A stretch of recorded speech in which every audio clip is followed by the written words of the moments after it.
Hi, this is Randy Finney with Right Side of the Chart, and this is a late session update for Wednesday, July 15th, 2026. It is 3:17 p.m. Eastern Times. I'm starting the video, so we're rounding out the final 45 minutes or so of the trading day. Here's what I'm going to do in this one. We'll try to keep it relatively brief. Relative means if I can get it under, round or not much more than 30 minutes, great.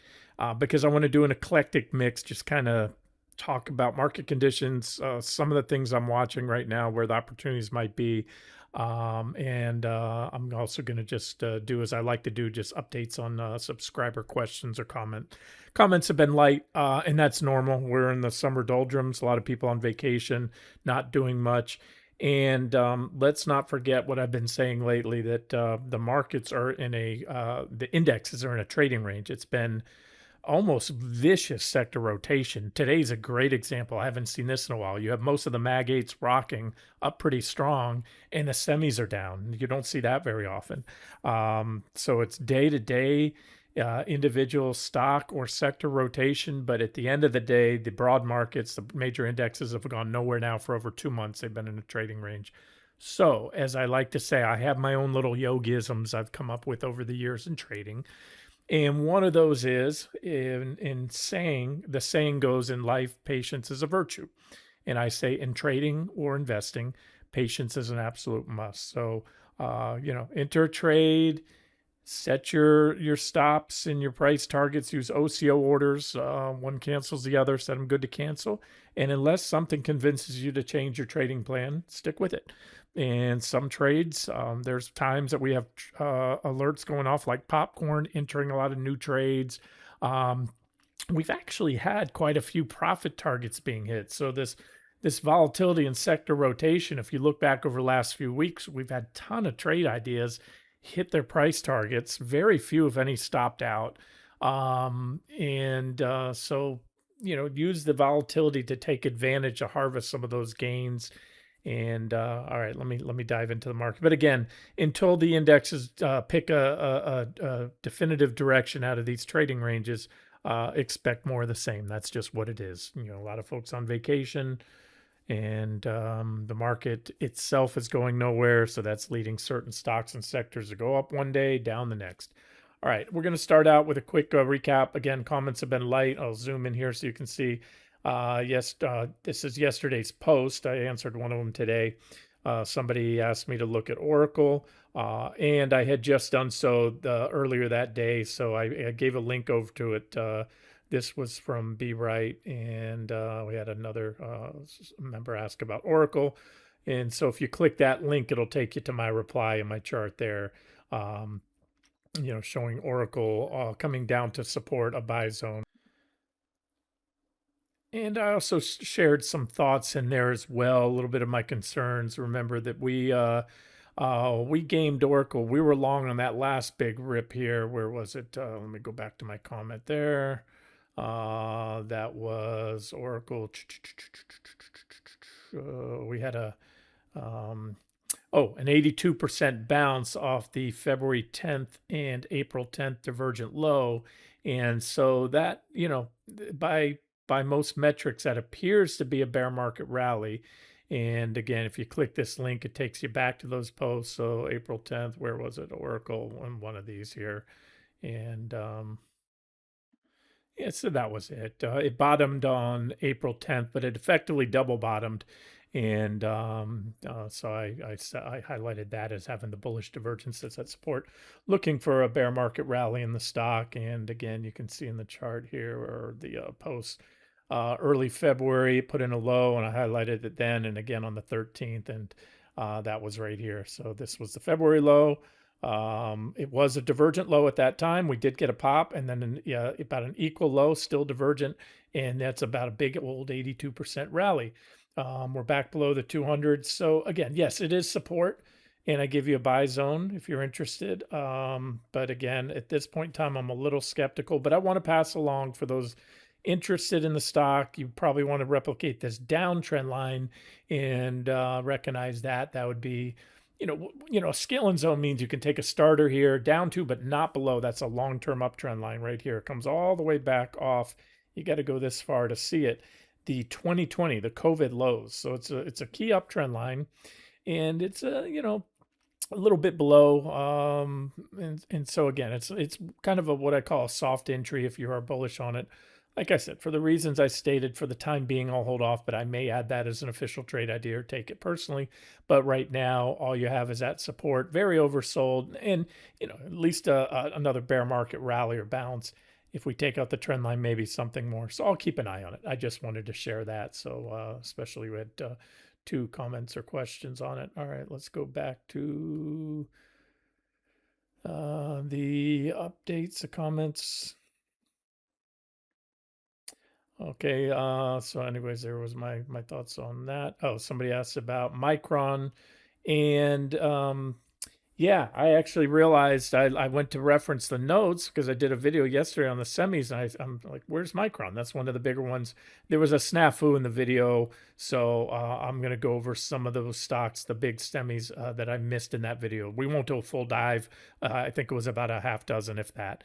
Somebody mentioned that SOX is reverse splitting today, so I said, thanks. I'll pass along an update with targets. Remember my thoughts on the semis. We do have sell signals in place on the daily chart, and we're just waiting here. Let me show you the updated chart. I've tweaked it a little bit. If I can remember to do so after this video, I'll include it a static shot, a screenshot of that chart. So I updated the targets. I revised them. I tweaked them a little bit.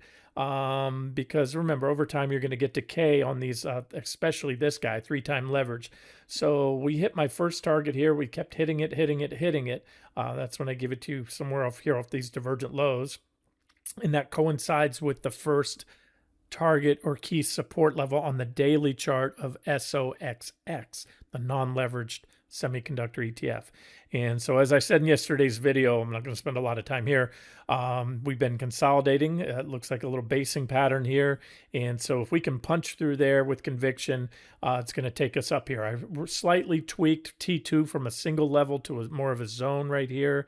And then you have T3 and T4, or you can call that a third target zone, however you want. Again, if we get the breakout, which I suspect we will, then I'll kind of sharpen my pencil, because as time goes on, especially when you have the back and forth slop, that's when you get the decay. That's when the chart will separate from the chart of SOXX. In other words, in a perfect world, if SOXS was a non-leveraged inverse, it would be a perfect mirror, inverse mirror of SOXX, the regular semiconductor. But the 3-time leverage, as time goes on, it's going to separate and show different levels. The trend lines aren't going to match because of that decay from the leverage ETF. So let's just key in the semis, SOXX, and go through the ones I might have missed. I know I covered in a video yesterday. I believe I covered Taiwan Semi. If not, again, some of the ones up top were missed, and those are the important ones. About just under 419, about 418.93, give or take, is where I have it. A little intraday break there, but as I always said, if you have to squint, give it the benefit of the doubt, especially in a strong uptrend. So far, that's just an intraday break with a potential stick save. We haven't closed yet. Only a hard dump into the close would trigger that sell signal, but that's a level that I want to see. Remember, we've already broken and back tested the trend line. That was a sell signal, and the next sell signal, or what I call a BOD, benefit of the doubt support level, is right here. So you can see we're dancing on it. And so just a little bit more downside should get us going down to my next targets here. That was the first target that was already hit back there, or you can call it the next target there.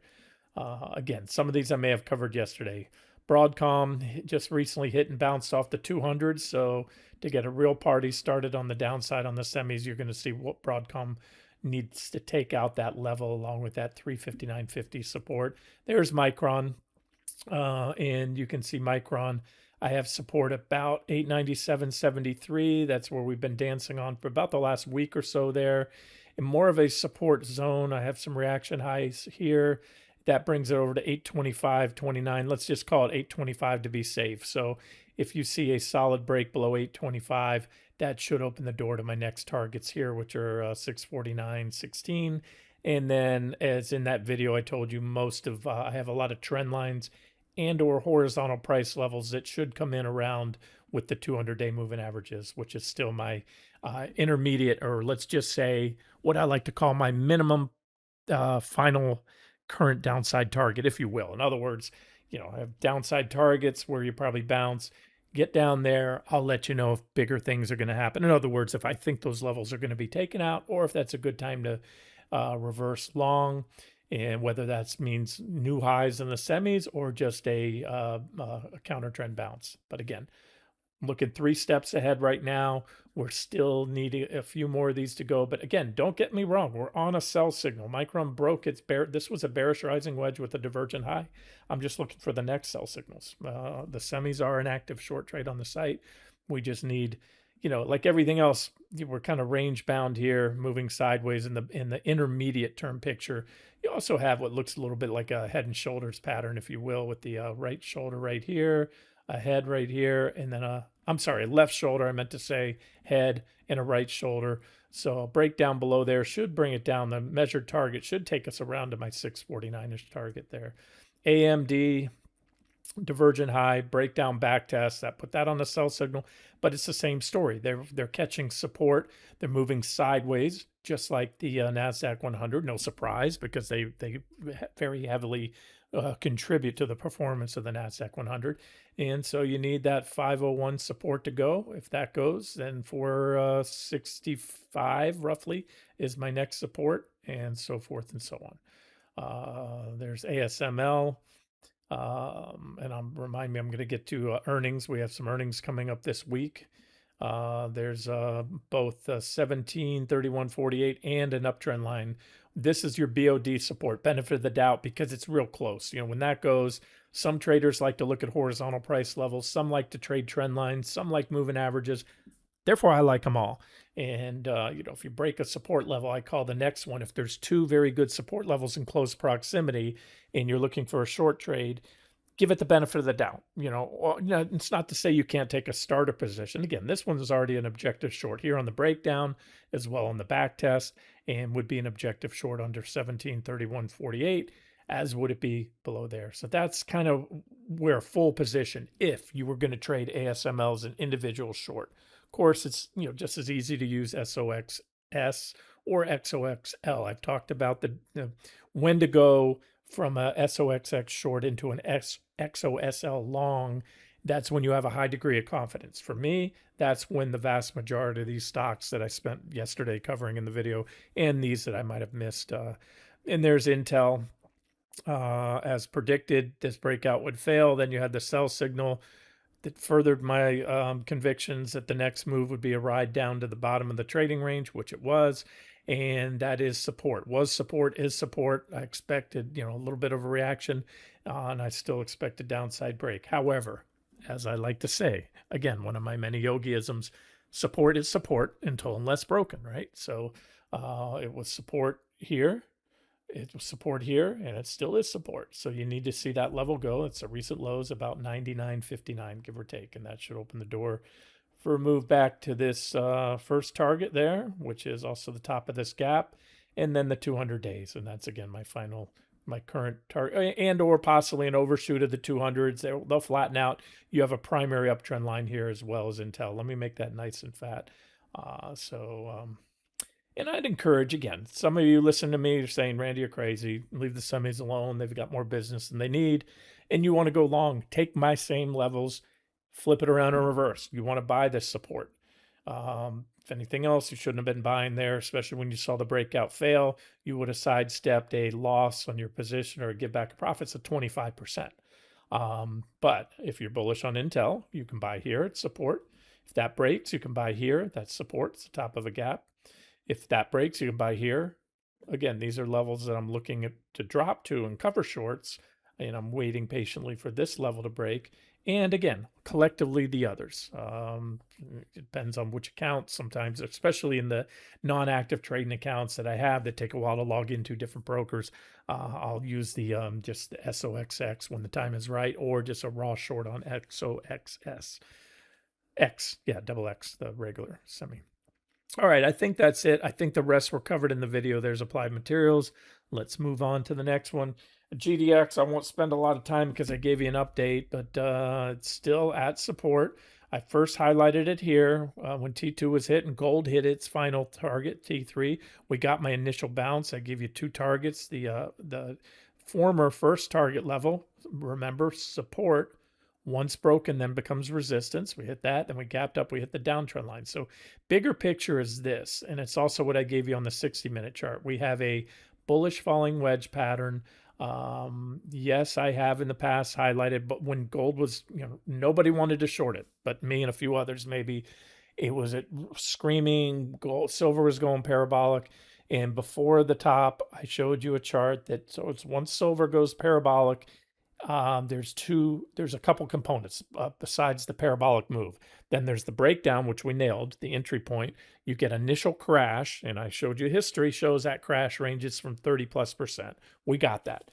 Then you have a nice big counter trend bounce. You go sideways for a few months with plenty of lucrative rallies to trade both long and short within that trading range. But ultimately, you've started a new bear market once that parabolic bubble peaks.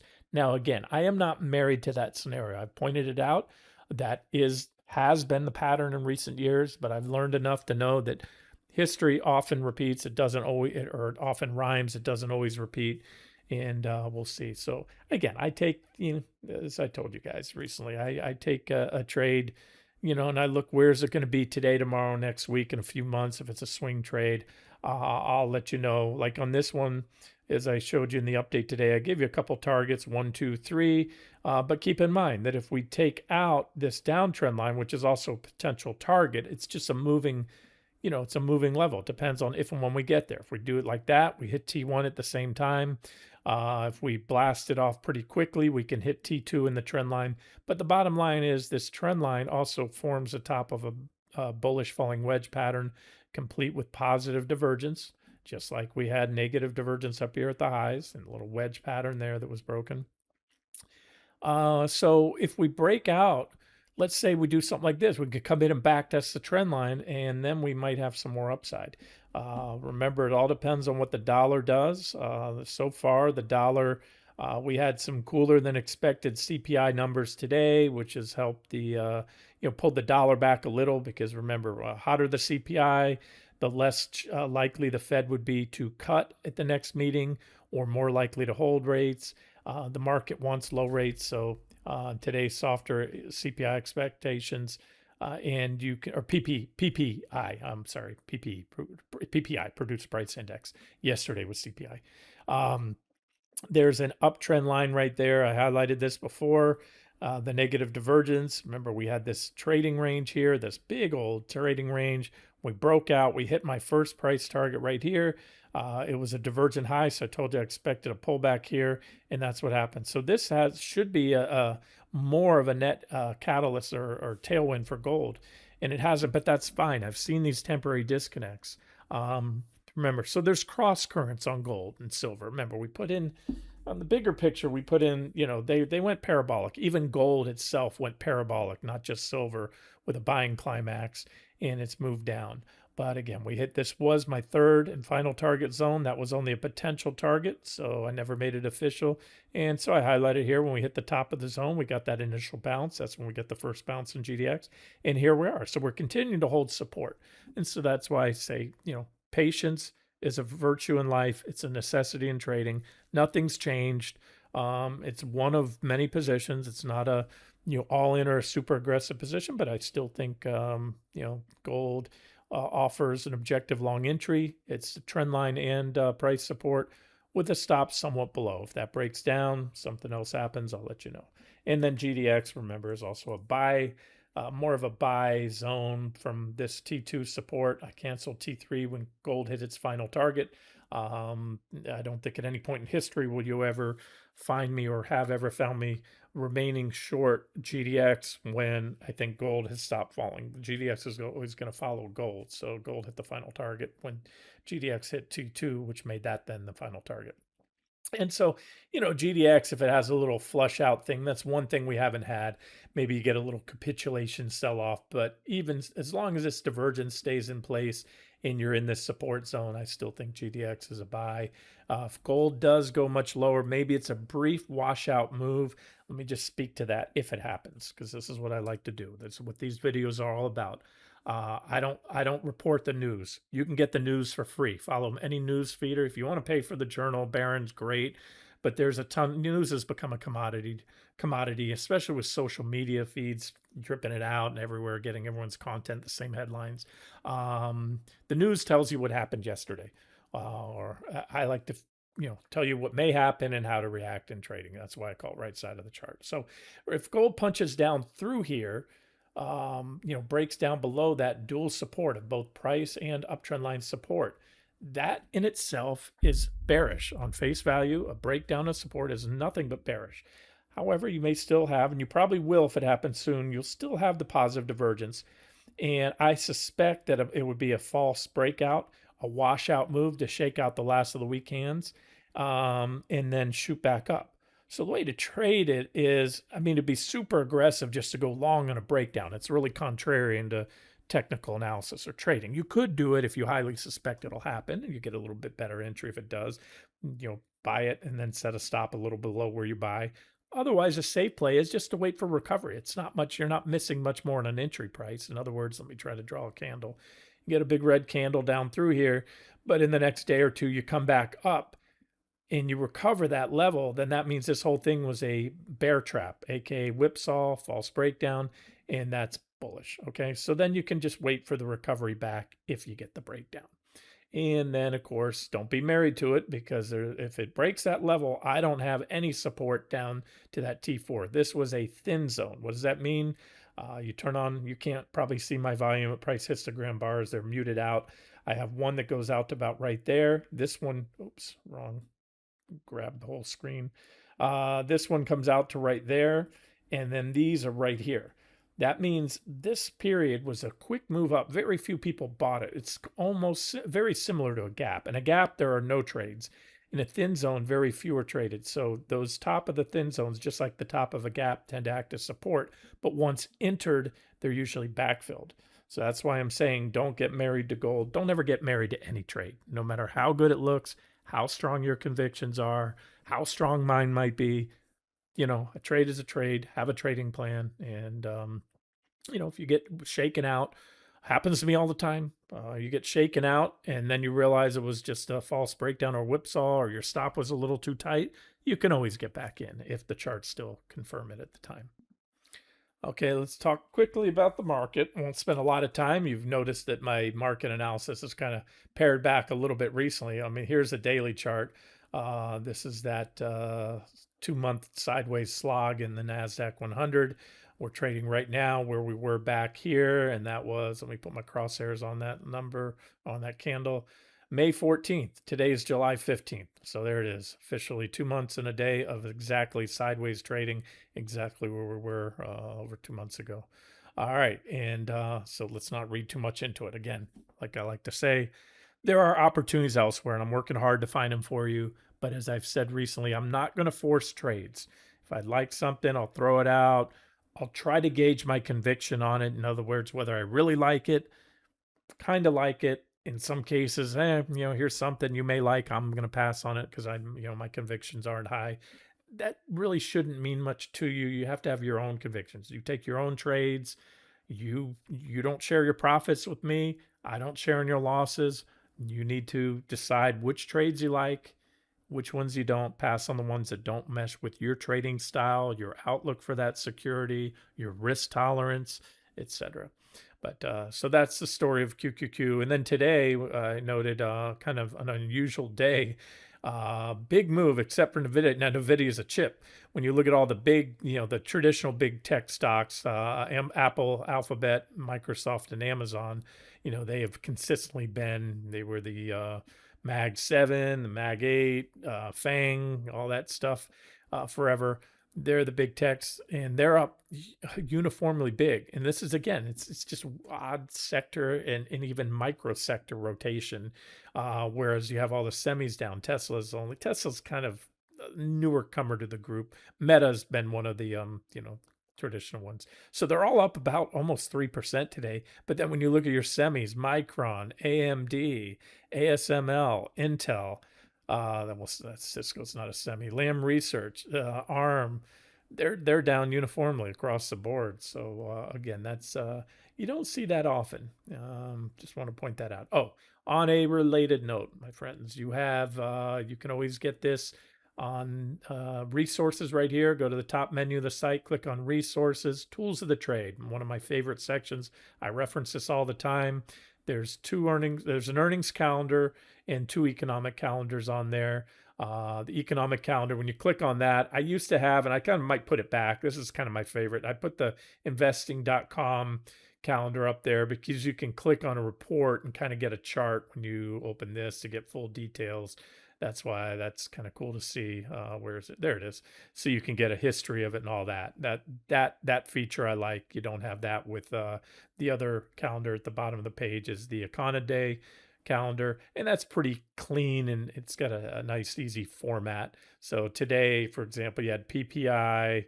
The big things are in red with a little red star that really can move the market. Kevin Warsh speaks.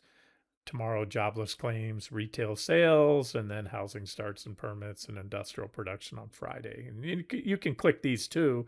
It'll tell you a little bit about it and why it matters and all that, what the consensus is and all that good stuff. But the other thing on there too is under resources, you have the earnings calendar.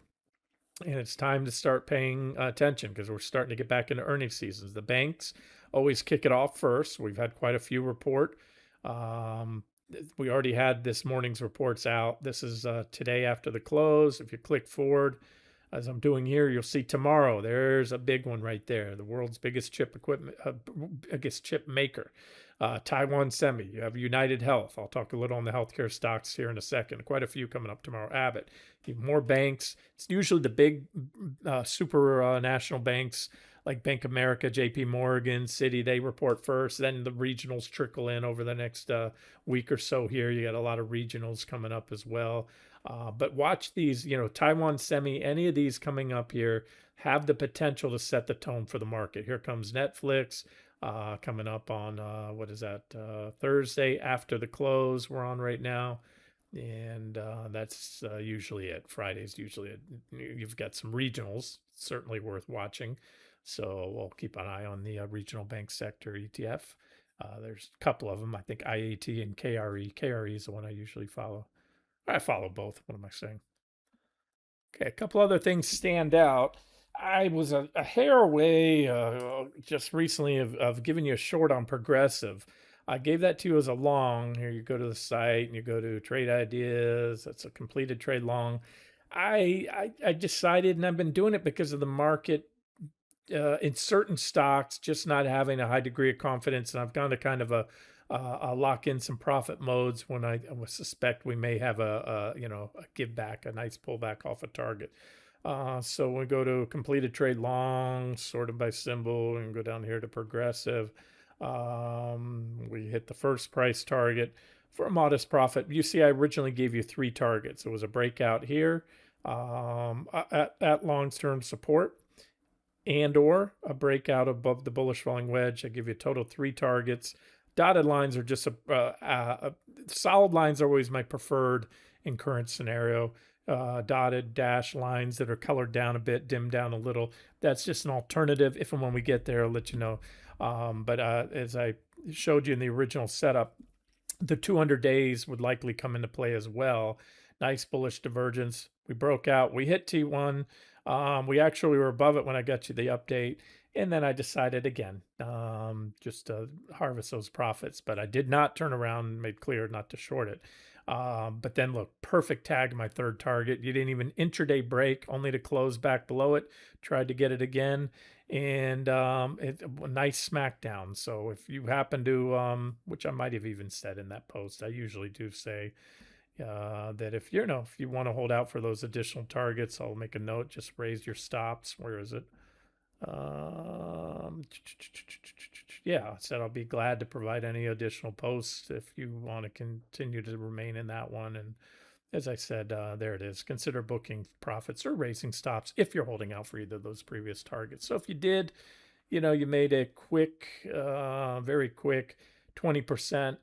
And again, part of what I think a lot of the value add in this site is, and I always say there's a little slogan on, with the right side of the chart is, knowing, I think from my experience, one of the hardest things to decide on stocks, not when to buy it. That I've always found pretty easy.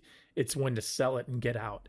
Either not get out too early or get out and not get back some nice profits. So as you'll notice, I would probably say the majority of the trades on this site, when they hit the final target, that's it, end of the run for a big drop. Now, I didn't get it to you as a short, but I did notice it there and almost did. I just want to point that out, that this is swing trading, guys. Get in, get out, shear most of the meat off the bone. We didn't get it all. We exited right there, but we got most of it, half the trend, and that's there. So the rest of the sector, you can see a lot of profit taken. And it's funny because I came across an article after I gave you Progress. I've given you a couple just in the last few months. We had a couple of insurance companies. I'm trying to remember the other one that we just closed out for a really nice profit recently. Maybe it's still active. Yeah, it was this guy here, Ryan. We just hit that one final price target for a 35% profit. And what I was getting at, what's funny is, and it's never failed to amaze me. I've been in, doing what I'm doing for a very long time. And used to be a former stockbroker, financial advisor, and the industry is inherently bullish. Plus, when you watch, and you always have to question yourself when these guys come on CNBC, why are they sharing these great ideas? They're pumping their book. Rarely, if ever, are they going to get in there and tell you that what they really like and what they're going to buy and haven't bought it yet, because the whole world, or the little universe watching CNBC, is going to buy it. What they do is they establish a position, they come on and they pump their book, so to speak, as they already have a full position. They might not be ready to sell it that day, and they're probably not going to because of the optics, but they've already had a position. They get the retail folks in there, runs up a little, and then they start selling, and they're only gonna tell you they sold after the fact. So what I'm getting at, take that all with a grain of salt. And I saw it was Goldman, I think, after we bought Ryan just recently, and Progressive coming out with an article that's where they're going long. They're buying insurance stocks, and you can see the big drop. Either way, we hit Ryan, another perfect exit. So far, it hasn't done much. It's consolidated there. There's a potential third target that comes in with the 200s and the downtrend line and price resistance. But again, this is swing trading. And I just want to update that for both. Not just, hey, look what we got on these trades. I swear to you, that's not why I'm updating these. I think when I look at this, these are primary downtrend line. These, what I was trading, and the reason I didn't have higher targets, I'm not looking for new all-time highs, is these are counter trend trades. You can say what you want where you think the stock is going in the insurance sector.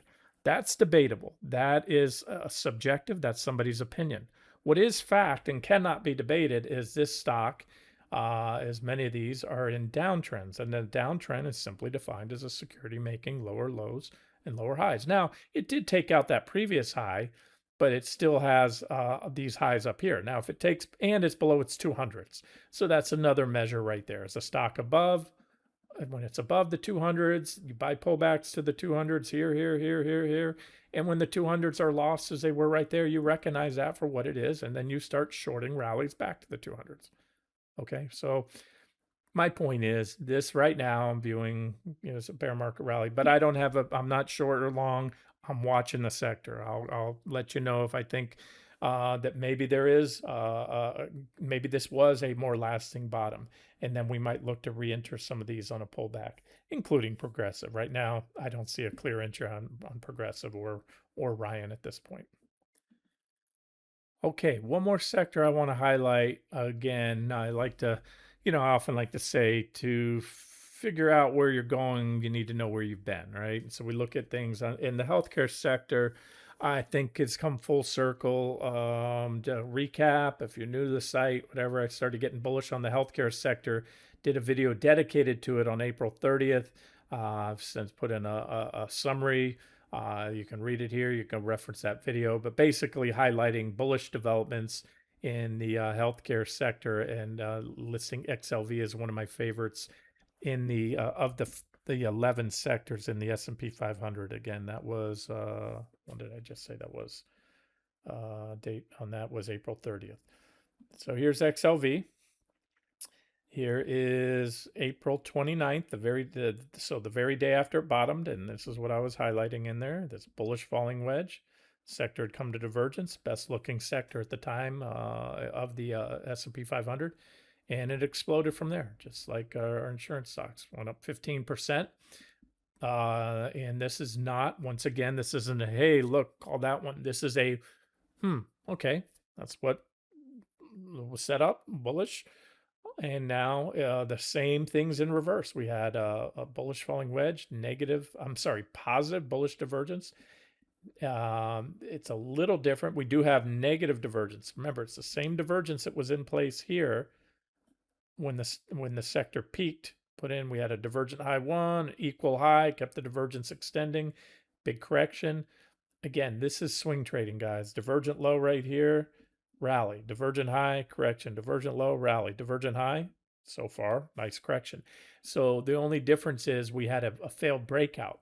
And as I often say, fewer things in trading and investing are more bullish than a failed breakdown, or more bearish than a failed breakout. In other words, this was a clear triple top all-time high. That's such a bullish breakout, a blind man could see it. It's very obvious. This healthcare sector's been tapping on that 1060-ish level for years there.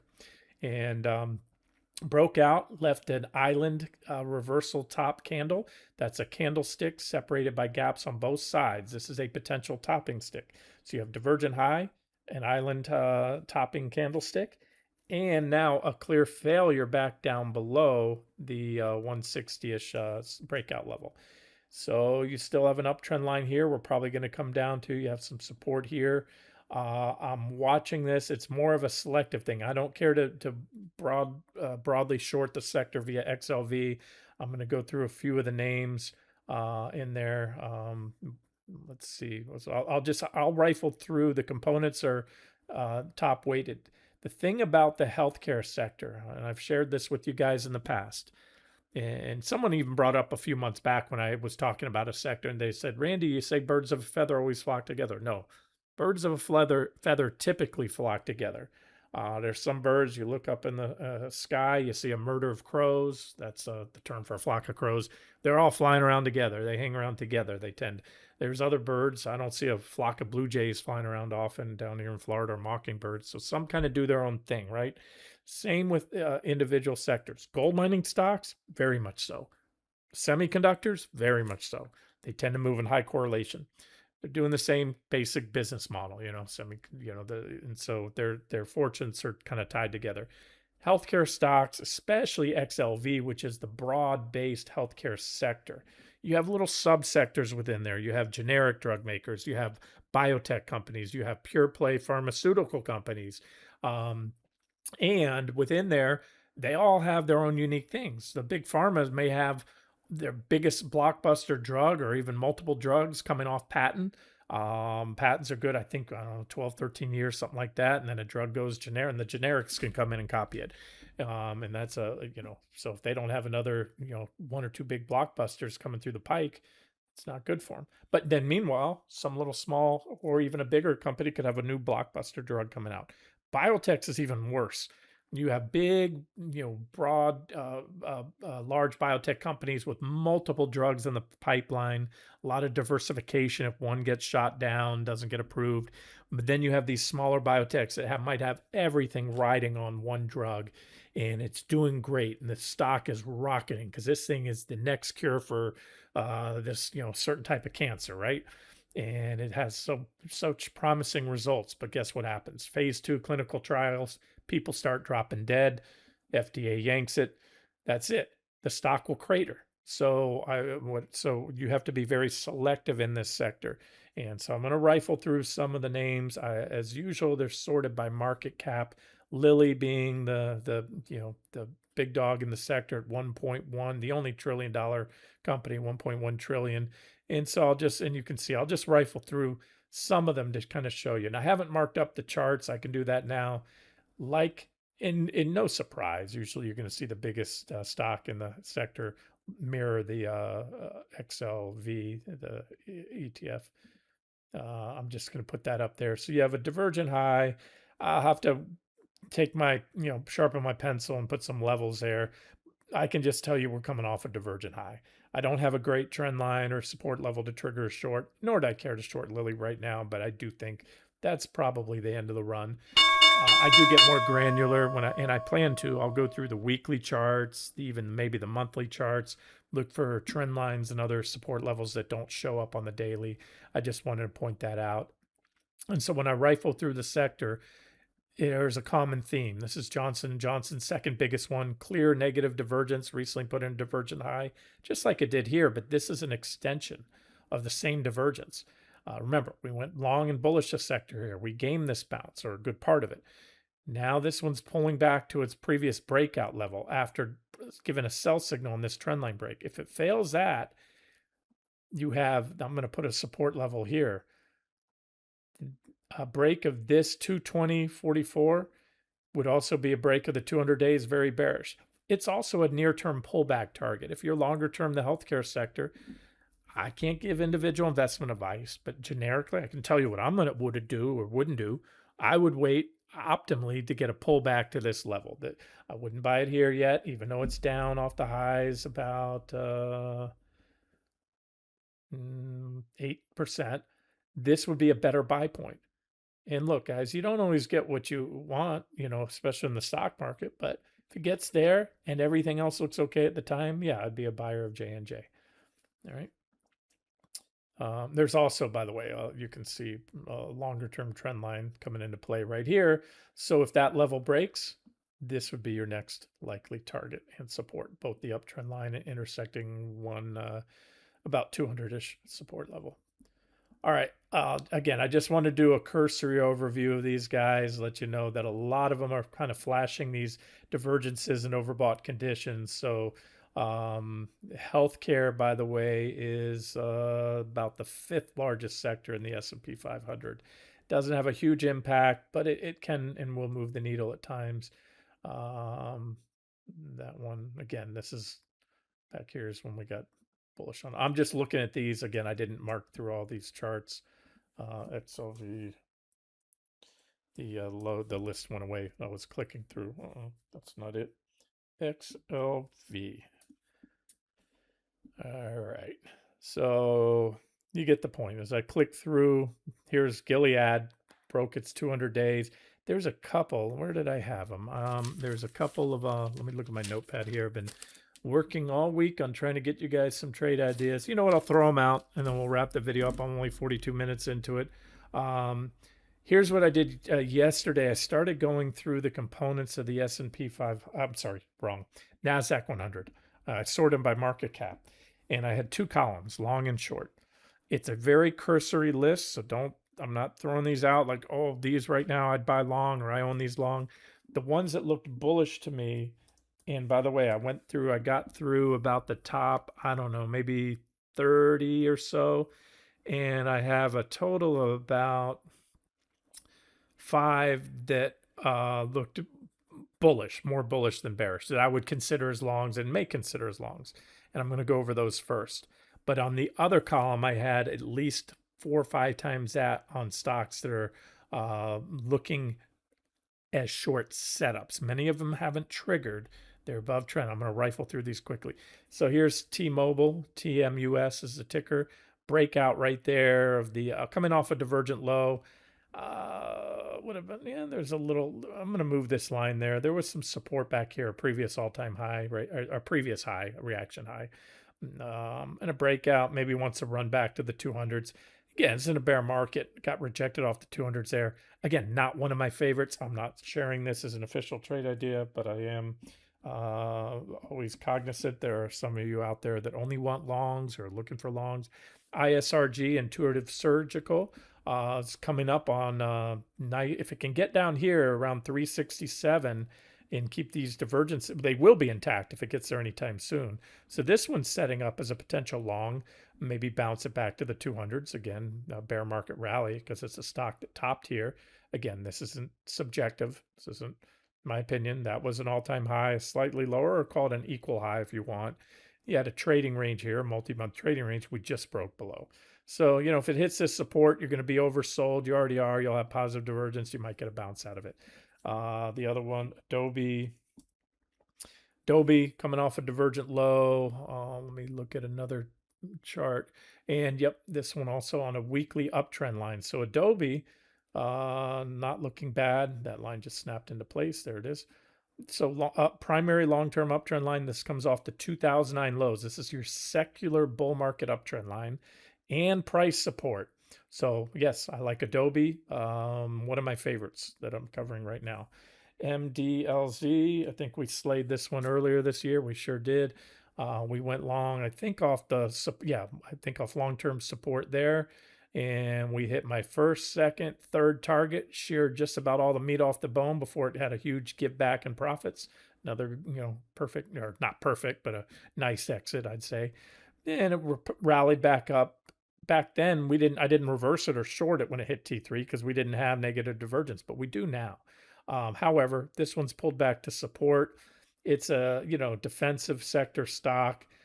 Again, I'm not crazy about it. The point of this was just to show you that I only found going through about the top third of the components of the NASDAQ 100. So far 5 that stood out to me that I might consider as longs.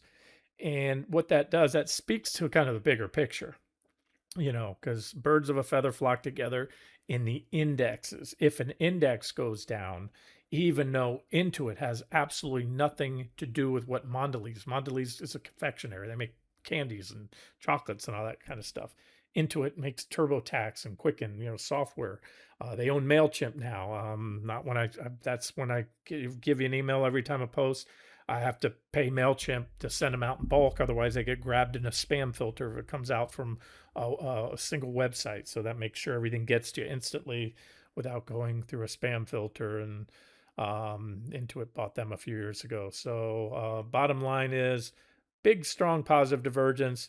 A volume is indicative of a potential selling climax. I don't know if you can see my volume bars, a lot of volume there. I wish I had a better buy point in which to trigger, such as a well-defined downtrend line or price resistance level. So I'm just kind of throwing these out to you. And then you probably don't want to hear about all the bearish ones. There's a list here. I'm just going to type them in and talk quick. You can see what you can see in the chart. Most of them you're going to look for divergent highs. And again, is divergence a sell signal? No, but it's a condition. And that's 50% drop. That's got to be about 20, 30. That's at least 20, if not more. That's probably close to 50 right there. Wash, rinse, repeat, guys. This is what I do. It's in a sense almost mechanical. Comb through charts, look for these patterns. That's what technical analysis is all about. I didn't invent technical analysis. It was invented many years ago. Some smart people back a long time ago, before we even had digital charts, realized or recognized that there were certain patterns and conditions that would repeat in the stock market or with individual stocks. They would look at volume patterns and in candlestick patterns and other price chart formations and that's it. So this one is a beautiful little bearish rising wedge, just waiting for a sell signal. This is most likely going to make it on as official trade idea. I'll tell you right now, I'm sharing as a trade idea. Break below that trend line will trigger a short. If you're interested in this or any of them, just drop me a line and I'll give you some price targets. I haven't marked the chart up yet, but I would say, look, keep it simple. Going to come back to this uptrend line. Trend line comes off the early 2023 lows. That would be a nice target. At minimum, come and check your 200s or that one. Well, minimum is at 160, 66 support I just drew. All right, let me rifle through the rest. This one I have a question mark by, so I'm not so sure. ADI, yeah, I still think so. Still think that'll needs to break 380. Big divergent high. Oh, what gives me pause is I want to see it. Remember I did the SOX video in the semis. I want to see a lot of these stocks are holding above their either the zero line, or as I told you, I will look at an individual stock, everyone different. A lot of times the zero line, that's the dash line there on the PPO, delineates bull and bear trends. But on some stocks, there's another level. And so I'll look and where is it? And you can see that yellow line does a bang up job of defining the trends. And again, I use the 9 EMA. It's a signal line. The last of the two to cross helps prevent whipsaws because the blue line, the PPO line, is going to move through there first. This is a slower line. It's 9 EMA. And so if that crosses, you get a breakdown there. That's bearish. And I've covered this one. That's a semi. I should probably stop here. I'll do a separate video with trade ideas. Western Digital right on the uptrend line. Sell signal come below it. STX. Again, sometimes when I do these, I'm rifling through 100 stocks. I never even finished the NASDAQ 100 yesterday. I plan to do it today. I'll rifle through and I can see where the levels are. And what I'm doing now is I had to correct that trend line and give you a little support there. And I don't have the DH right there, but that was a divergent high right there. We recently put in Shopify. This is one that we shorted right there. 1, 2, 3 of my targets hit. When we hit it, I think I give you an update on it. We had positive AK bullish divergence, so we've had a counter trend bounce. Normally, I might say that's a bullish setup, but nope, I have it under my shorts. Why? Because it's a kickback to the 200-day moving averages, and I think there's a good chance that was the high, and this breakout is likely to fail soon. And it's still, I believe, still an active trade on the site because we never hit my final target nor my maximum suggested stop. All right, guys, I'm going to stop it here because I told you I'd try to keep the video relatively short. I have quite a few others. And these were just the NASDAQ 100 components. I have other stocks, some railroads I'm looking at as potential shorts. I see a long on my notepad AMT. I need to revisit that one. And I've got a mixed bag. I'll tell you what, as I went through the charts, there's more better looking short setups. And please hear what I'm saying. I know the market's near all-time highs. A short setup is just a potential short.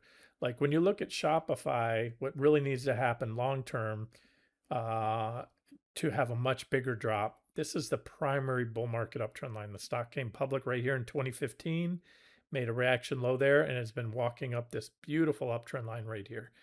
So that's why I think this top has a potential just like this one. That top, everybody would, those following the stock were probably foaming in the mouth bullish on it because it had a strong advance. And if they didn't understand technical analysis, it dropped 85% from that divergent high. Let's see when I created that back in 2025. So yeah, I must not have been tracking it, at least not on the weekly chart. Oh no. Here, oh yeah, 2025. Okay. All right.